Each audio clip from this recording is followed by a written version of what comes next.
ব্যক্তি এরকম নয় যে আল্লাহর আয়াত চিনতো না, আল্লাহর হককে সে চিনে না, এরকম নয়। বরং আল্লাহ বলছেন আল্লাযী আতাইনা ওয়া আয়াতিনা, যার কাছে সত্যটা পরিষ্কার ছিল, আল্লাহর আয়াতটা চিনে ফেলেছিল, কিন্তু সে চেনার পরেও, আল্লাহর আয়াত তার কাছে আসার পরেও সে এক নম্বর একটা অপরাধ করলো, ফানসালাখা মিনহা, জেনে বুঝেও সে তার মুখ সেখান থেকে সরায় নিল।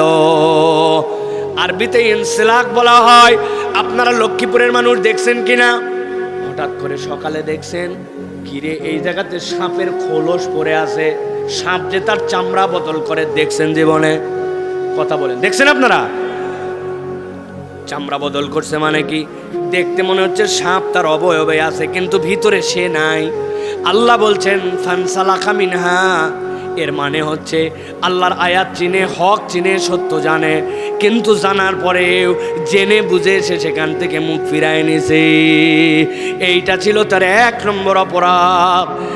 আব্দুল্লাহ ইবনে মাসউদের সাথে সুর মিলায়া ইমাম ইবনে কাসির রহমতুল্লাহি আলাই বলতেছেন, এই আয়াত কেবল ফেরাউনের ওই কওমের জন্যই নয়, বরং এই আয়াতের কারিমার মধ্যে আল্লাহ উম্মতে মুহাম্মদীর প্রত্যেকটা উম্মতের জন্য সংশ্লিষ্ট করেছেন। কেন? উম্মতে মুহাম্মাদির মধ্যে এমন চরিত্রের মানুষ থাকবে যে সত্য জানবে, হক জানবে, আল্লাহর আয়াত তার কাছে থাকার পরেও জেনে বুঝে সেখান থেকে মুখ ফিরায় নিবে। এরকম লোক আমাদের মধ্যে আছে না? না, কথা বলেন, আছে? আপনি তার কাছে যে বলবেন নামাজ পড়া লাগবে, ভাই অস্বীকার করবে না, মেনে নিবে। ও রোজার ব্যাপারে তোমার মতামত কি? হ্যাঁ হ্যাঁ, রোজা রাখা উচিত, রাখা লাগবে। হজ, জীবনে একটা বার হলেও হজ করা